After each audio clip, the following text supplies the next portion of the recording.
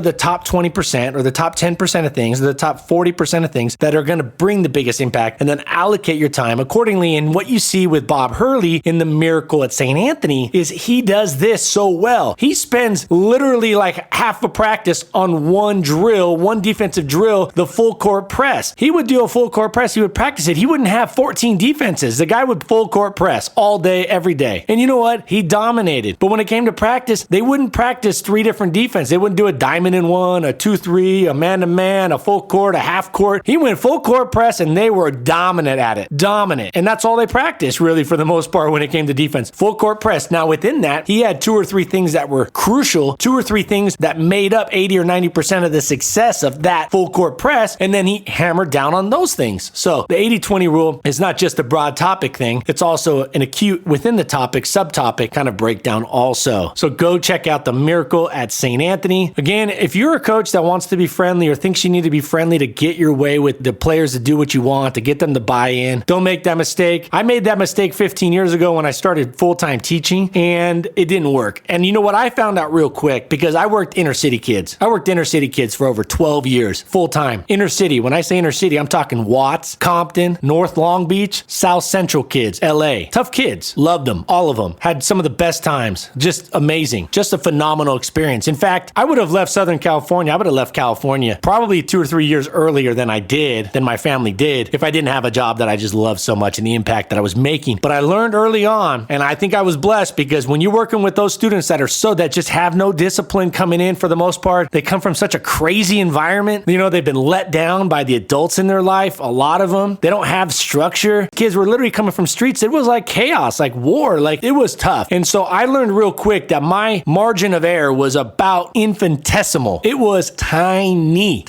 like non-existent. So I learned real quick, if I'm gonna try to be buddy with these, try to get them to like me, try to be this person that came across as trying to be super friendly and this and that, you know, you're gonna get run over. You're gonna get railroaded. You're gonna get run over. You can't do that. Now, it may work good for a little bit, but your players aren't gonna have the same respect as if you were a leader and you led them like Coach Hurley. He was never trying to be their friend, but he was always trying to be friendly and try to be the leader that they needed. So go check that out, Coach Bob Hurley Sr., Coach Bob Hurley Sr. Some of you guys are probably more familiar with his son, Bob Hurley Jr. Bob Hurley, as we kind of know him as Bob Hurley, or Bobby Hurley, he was that super famous point guard for Duke in the early 90s with Coach K. So that's his son, who played for his dad at St. Anthony's. So that's a phenomenal book. There's another book about Bob Hurley, Coach Bob Hurley Sr., called Chasing Perfect. If you get a chance, you want to be a better coach, you listen to this podcast, you got to get the right information. And I'm telling you, so when you come to this podcast, you can think of it as kind of like your foundation. And then what I'm going to do is point you in some directions, whether it's following a coach on Twitter, or whether it's watching a video that I found online, a training video, or a product that may give you a huge return on your investment, on your time and on your practice time, and also on your wallet. And I'm also going to recommend books and coaches that you should go study. So I'm basically going, hey, I study all these coaches. I study thousands of coaches. These are the top coaches that you need to study, and here they are. And that's at the root of what I'm sharing and why I'm sharing about Coach Bob Hurley Sr. Now, staying on that same topic, but we're going to move away from Coach Bob Hurley Sr. and the Miracle at St. Anthony and the other book, Chasing Perfect. Disciplined teams must have disciplined coaches. Listen. I'm going to be real quick with this, but this is, if you don't have control of your team, and control is not yelling and threatening. Control is a disciplined environment with respect for your rules and your follow through. Listen here. When it comes to leadership, it's not what you preach that sets the discipline level. It's what you tolerate. It's not what you preach. It's not what you give speeches about. It's not what you rah-rah about. When it comes to discipline, when it comes to player buy-in, when it comes to team rules, it's not what you preach. It's not what you talk about. It's what you tolerate. Players only see that. They're going to hear you say this. They're going to hear you say that. But what they're going to look for is what you tolerate. And that says everything. That does all the talking. Actions speak louder than words could not be more true when it comes to setting a disciplined team environment, setting the team culture of respect, hard work, and hustle. If you tell your players, I want you to go hustle, we got to hustle out there, and then you watch them and you don't follow through with your discipline policy, then it doesn't matter that you told, we're going to be a team that hustles, we're going to be a team that goes hard, we're going to be a team with high motors. Doesn't matter. What matters is what you tolerate. Again, if you have to yell, that's not going to get it done. I think if you have to raise your voice every practice, you're letting down your players because you haven't set forth at the beginning of the year a clear-cut rules policy and expectation policy that they sign, that the parents sign, that you definitely make clear to them. There are no questions about it. They know exactly what's expected. It's fair. All right. I believe in a tiered consequence system. I don't believe one strike and you're out. I don't believe in 2 strikes and you're out. I think there should be some tiered consequences. The first one may be as simple as a warning. The second one may be a full game suspension or a half game suspension, but it progresses and gets a little more strict, a little more severe each time. And then you enforce it. You have things like the bear crawl that you use and enforce. Don't tell your players, all right, I'm going to have you guys all pick up the balls in 1 minute. And then when they take 90 seconds to do it, empty threats. Well, first off, you shouldn't make threats. I guess that's a poor choice of words. My bad. You know, these empty consequences that you're telling them about. No.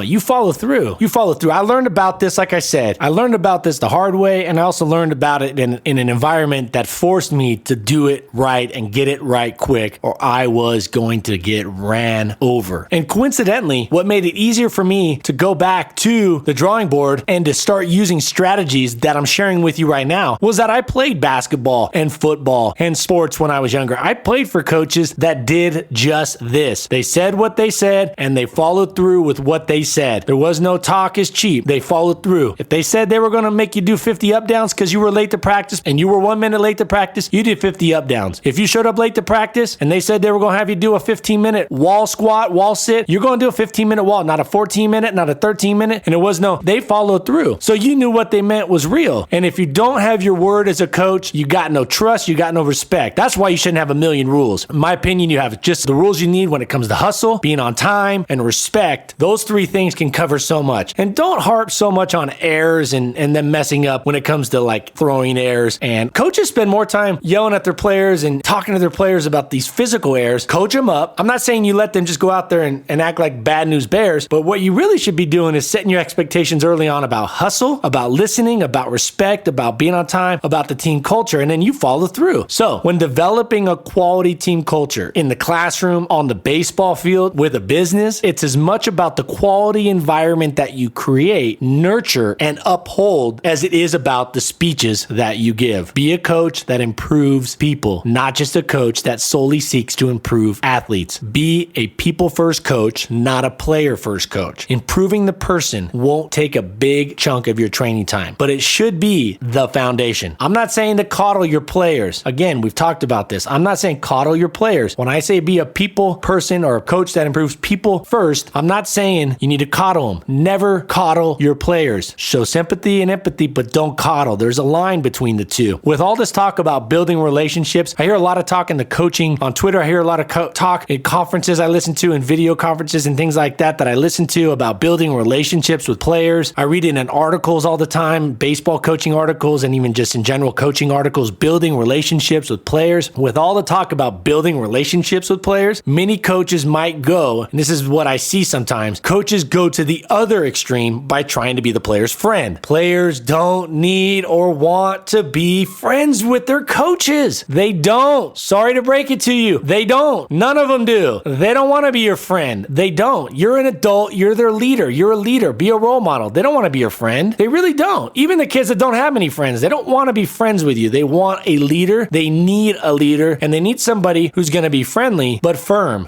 and friendly, who leads a focused and fun practice. So that all ties in with Bob Hurley Sr., one of the most successful coaches, not just the winning percentage, not just on a scoreboard, but with the player development, with the people development that he did. He developed good people. He developed and helped a lot of kids stay off the streets, but he wasn't trying to be their friend. He was a leader and still is a leader in his community. Also connected to all this are parents or coaches or teachers that make empty threats. Empty threats are not just empty threats. They actually should be they're like a negative number threat. So instead of empty, that's a zero type of threat. Like you say something, but you know you're not going to follow through. Or you say, hey, if you do this and I'm going to take away that for a month. Or if you do this, we're going to do that. Or if you do this, I'm going to bench you for a week. Empty threats. In other words, making a declaration that you're not going to follow through on not only is empty, but it's actually a negative transaction, in my opinion, because the next time you go to make a declaration, first off, you shouldn't be making threats. I don't like that word threat. But if you say, if we don't have this dugout cleaned up in 2 minutes, for example, like at the end of practice, before your team leaves, you want to make sure the dugout's clean before everybody walks away from the field. And you say, if we don't get this dugout cleaned up in 2 minutes, the team is going to bear crawl to the center field fence and back, or bear crawl to the center field fence and jog back. And if you let the team continue to clean up, when that stopwatch hits 2 minutes and 1 second and you don't follow through, you're undermining your authority on the next time. You're undermining your word. You're undermining the trust the players have in you. They need the players. This trust is not like, hey, can you keep a secret for me, trust? When you're a coach, you know what trust really is? They need to trust that you're going to be consistent. They need to trust that you respect them, that you care about them, and what you're teaching them is for them to help them. It's not self-serving. And they also need to trust that you're going to follow through and be consistent. They want that. Players want that. They do. They're not going to tell you they want it. Of course not. Especially in front of their peers. They're not going to speak up and say, hey, give us more discipline. Not in front of their peers. You may have a kid every once in a while say it behind closed doors. So those empty threats, don't do them. Have very few rules, but make sure you enforce them. Trust me, don't make the same mistakes I did when I started out. What I'm trying to do is share with you what works for all players, for all kids, for all young adults across the board. Now, they may fall somewhere on that spectrum different than the other players in terms of how much it's going to benefit them, but they all want it. They all need it. They all will benefit from that. So don't make those empty declarations. Have very few rules. rules, follow them. 80-20 rule, we talked about that today. Go check out The Miracle at St. Anthony, a season with Coach Bob Hurley Sr. and basketball's most improbable dynasty. Basketball might as well just be baseball. It doesn't matter. The book isn't so much about the strategies of how to close out, how to follow through, where your elbow should be at on your free throw. The book, I'm just telling you now so you're not going, well, I don't want to learn about basketball. I'm a baseball coach, or I'm a football coach, or a soccer coach. Trust me, it's not about basketball. Basketball is just the vehicle, the sport that they use to tell the story, the narrative, and shifting the paradigm of coaches that read it through. It happens to be a basketball coach, but it would cross over to any sport, and not just that, to parents, to teachers, to anybody who's working and leading young people. Yeah, heck, even professional players. It doesn't change. It's no different. Slight variations, but really the root and the foundation of all this stuff doesn't vary. All right, my awesome listeners, you can email me, Coach Bo at 8020baseball.com. Coach Bo, B-O as in the American athlete Bo, not B-E-A-U like the French way of doing it. Coach Bo at 8020baseball.com. If you want tips throughout the week, just small little tips throughout the week, you can look me up on Twitter. I'm not using Twitter as much anymore. I'm a little discouraged with all this blocking that they're doing. I'm on Twitter for baseball. In fact, all the people I follow are baseball. I follow Elon Musk, but everybody else are just baseball coaches, and everything that on my feed is baseball. But even when I hear about all this stuff they're blocking on Twitter and all that, I'm not a big fan of that. So anyways,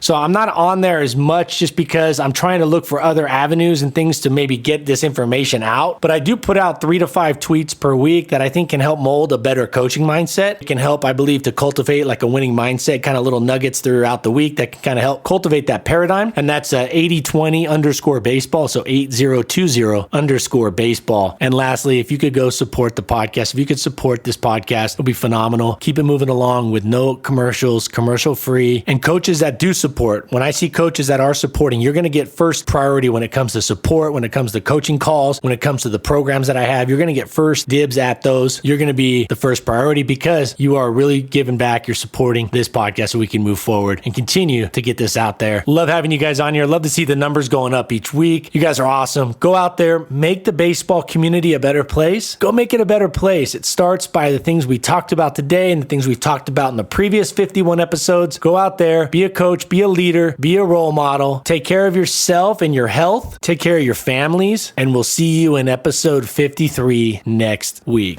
This has been the 80-20 Baseball Podcast. Take it to the field.